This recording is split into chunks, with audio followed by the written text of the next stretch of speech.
What's up, everybody? Back with another one, giving you another video, another lesson of the day, whatever you want to call it. This title of this video will be, if you cross me, I'll cross you out. Now, there are situations in life where you're going to have best friends, family members, associates do you dirty. Not all of them, but like every once in a while, have them do you dirty. Now, when I was younger, my mindset was always, well, man, fuck this, who they think they are, and I'd react on it. Well, as I got older, I found out that's not the way to go. Because number one, medical bills cost, fines, the court system costs money to go through, your lawyer costs money. At the end of the day, they get tired of seeing you, they're going to send you upstate. So, I learned all that, and now I just learned, like, if somebody crosses me, I got to cross them out of my life. I mean, here, I'll give you an example. There's a situation where I was going through some issues. I'll just say that. I was going through some real issues, real life. Like, everything I try to tell you is based on my experience, or maybe my brothers, my cousins, my parents, my friends. This is real life experiences here. I was going through situations civilly, criminally, and personally. So, and personal, not personally, personal. So, at the time, I was going through a situation, me and old girl. So I wanted to park my ride. Like I said, I think I explained this in another video. If not, I probably will. But I wanted to park my ride at this dude's crib. Now, mind you, I helped this dude out. Like I said, he was considered a friend or whatever. So it wasn't like I was counting the favors, saying, "Hey, you owe me this." Well, he told me, I said, "Look, man, I needed you because I was going away for like a week or two." And I said, "Hey, man, I need you to park the car so she don't have no way to fuck it up."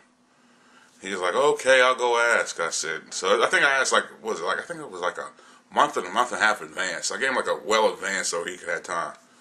So, like 2 weeks, I said, "Hey, man," I said, "what's up with getting that car over there?" Because like most apartment complexes, most condominiums, you go through, like, some you don't have to, some they want you to go, let you know who's coming and who can park the car.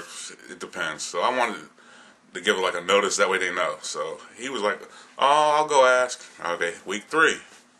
"No, I'll go ask." Now week 4. "Oh, don't worry, I got you."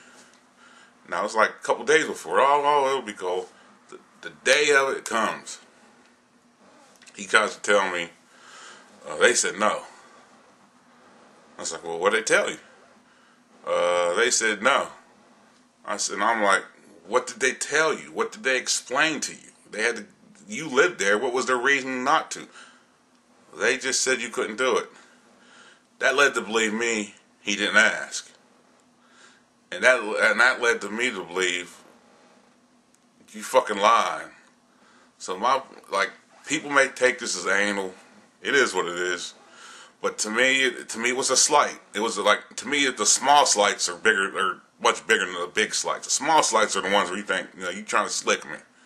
Big slight, hey, I see it coming, all right. But the small slight, I'm like, nah. So to me, it was the point of, well, I wasn't asking you to do nothing out of your way. And at the end of the day, maybe in the back of my mind, I was saying, "Hey, look, man, after all this shit I've done for you, I'm not asking you to kill yourself. I'm just asking for this one favor, and you didn't even ask or didn't do so." To me, I was kind of disappointed in the dude. To me, he was suspect. And I consider this a friend, like, almost. He was a friend. So what I did is I fell back from him. I mean, I didn't talk to him. Till this day, people say, "Well, you talk to so-and-so?" I was like, "No, man, I don't run into him." Because to me, when I was there for you, it was cool, but when I needed you, and I only needed you just to park a car for 2 weeks. Like, you couldn't do that for me. So I was like, okay. So I was like, no love lost, cool. Now I have other situations where, like, people have done me dirty, and I'd be like, "Well, look, man, you just go your way, I go my way." But the problem arises where they want to come back in your life and talk to you, and they want to tell you, "Well, that was the past." I'm like, "Look, man, I never forget my past because I'll be doomed to repeat it if I do." Now, I forget. Let me check that. I forgive, but I don't forget. Because, like I said, I don't, like, people say, like, if people really know me, they say I hold grudges. Like, people say I got, like, 20, 30-year grudges. against certain people. It's not that I don't hold grudges. It's like, I remember a lot of slick shit you say. And now, I put that all in the past. But in the back of my mind, I'm thinking, well, if you do something slick, then it's your nature. So, all I'm saying is, people need to, do them if that's the case with a lot of people. Like if somebody does you dirty, don't react. It's like if somebody somebody borrows $20. Now they know they owe you the $20. You know they owe the $20. First of all, you hate when they say, "Don't I owe you $20?" Because in the back of your mind, you're like, "Fucking know you owe me fucking $20. The fuck you asking for?" But you really say, "Yeah, man, just give it to me when you can." And you really want it now, but you're trying to be cool. But then they stiff you, and then it adds up. They don't pay it all. Now, it's not here's what people want to say. It's not the point of the money. For me, it's the principle behind it. I'm like, look, man, you're supposed to be cool with me. It was like, to me, if somebody didn't do that to me, then I wouldn't fuck with them. It's just, look, man, it just cost me $20 to get rid of you. And people be like, well, why don't you fuck with so-and-so? Like, I'm not going to spill my business out to everybody.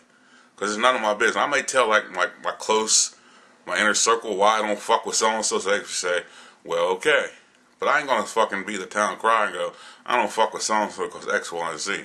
Now, so-and-so can do it, in which I had lots of so-and-sos do that.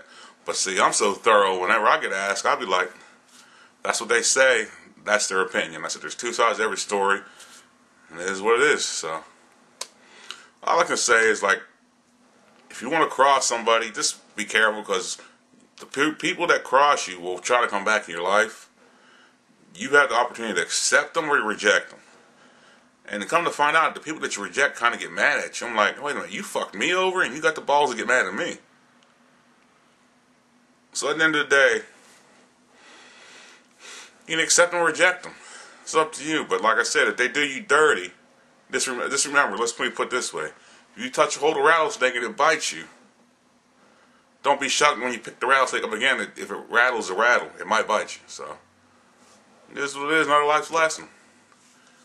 Peace.